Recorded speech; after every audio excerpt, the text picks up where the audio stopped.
Halo teman, selamat datang kembali di channel Snack ND. Kita akan melanjutkan alur cerita film anime Black Clover. Langsung saja. Di episode 10 ini dimulai dengan adegan pertarungan anggota Banteng Hitam melawan 4 penyihir asing yang meneror warga di desa Shoshi. Ketika Noelle memutuskan untuk bertarung membantu Asta dan Magna. Dan terciptalah sihir baru dari Grimoire-nya. Sihir itu menciptakan pusaran air dan membentuk perisai. Dengan kokoh perisai itu melindungi para warga dari setiap serangan Tuan Heat dan komplotannya. Saat Tuan Heat terkejut dengan sihir Noelle, Asta tiba-tiba melompat keluar dan menikamnya. Tuan Heat terluka, namun dia sempat menahan kaki Asta dengan es yang menghentikan momentum serangan Asta. Alhasil Tuan Heat pun tidak terluka parah. Dengan cepat dia menyerang balik Asta dengan bongkahan kristal es yang membuat Asta terluka. Tapi Asta mampu bangun kembali dan nekat menyerang. Namun beberapa kali Asta menyerang tapi selalu saja terpental oleh kristal es dari Tuan Heat. Melihat Asta berjuang terus-menerus, Tuan Heat bingung, kenapa bocah itu tidak mau menyerah. Asta bilang dia harus bisa menyelamatkan semua orang. Di sisi lain Magna nekat keluar dari perisai air ciptaan Noelle. Termotivasi Asta, Magna akan terus berjuang walau tenaga sihirnya tinggal sedikit.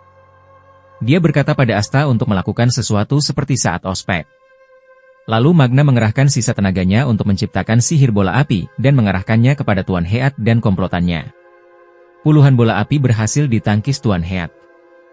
Lalu mencoba membalas serangan dengan kristal es yang menuju kepada Magna yang sudah tidak berdaya karena kehabisan tenaga. Tapi tiba-tiba Asta muncul dari belakang mengarahkan pedangnya ke bola api yang diciptakan Magna. Alhasil bola-bola api itu memantul dan berhasil mengenai Tuan Heat dan komplotannya.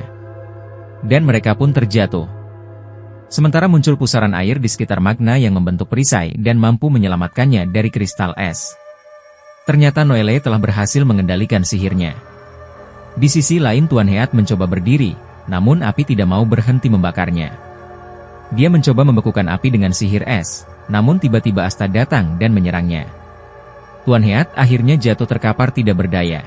Api dari Magna pun berubah menjadi pengikat yang menahan Tuan Heat dan anak buahnya. Pertarungan pun selesai. Namun karena lengah, salah satu anak buah Tuan Heat kabur dengan sihir ruang dan waktu. Noelle memarahi mereka karena ceroboh. Namun Noelle jadi hilang kendali, sehingga perisai air miliknya pecah dan mengguyur semua orang yang ada di bawahnya. Magna pun gantian menertawakan Noelle yang ceroboh.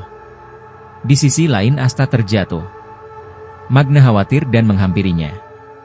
Namun Asta hanya tertidur karena kelelahan. Para warga pun datang mengerumuni mereka dan mengucapkan terima kasih karena sudah menyelamatkan semuanya. Lalu tiba-tiba muncul seekor burung dari jubah Asta. Ternyata selama ini ada burung anti sihir yang bersembunyi di balik jubah Asta. Burung itu pergi menjauh, dan ada yang menarik perhatiannya dari sebuah rumah. Burung itu pun pergi ke loteng sebuah rumah dan menemukan batu misterius. Di sisi lain para ksatria sihir menginterogasi Tuan Heat dan anak buahnya. Namun mereka tidak mau buka mulut, malah melakukan sihir bunuh diri.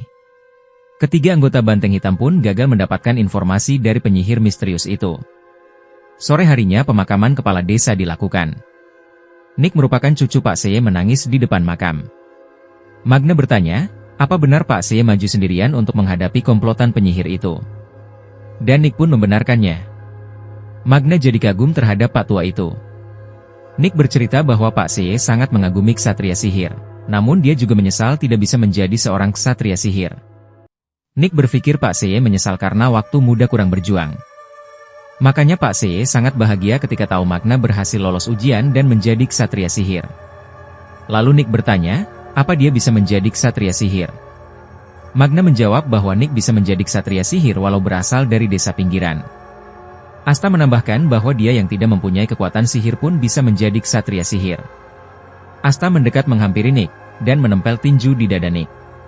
Dia berkata akan menunggu Nick untuk bisa menjadi ksatria sihir. Lalu tiba-tiba burung anti sihir datang pada Asta dan mematuki kepalanya. Asta kesal karena selama ini dia tidak bisa mengusir bingung itu. Dan malah burung itu bertengger di atas kepala Asta. Dan anehnya burung itu membawa batu misterius di mulutnya. Menurut Nick itu jimat Pak Seye. Dan sebagai tanda terima kasih Nick memberikan jimat itu kepada Asta. Adegan berganti di tempat para penyihir misterius itu. Anak buah Tuan Heat yang tadi kabur melapor bahwa Tuan Heat telah dikalahkan. Dan batu sihir itu telah jatuh kepada anggota Banteng Hitam. Salah satu orang misterius yang diduga pemimpin, mengatakan tidak masalah untuk sementara batu itu berada di pasukan Banteng Hitam. Lalu orang itu mendekati sebuah batu besar dan mengatakan bahwa tuannya tidak lama lagi akan bangkit. Dan yang mengejutkan, ternyata orang itu memakai jubah yang memiliki lambang fajar keemasan. Lanjut episode 11.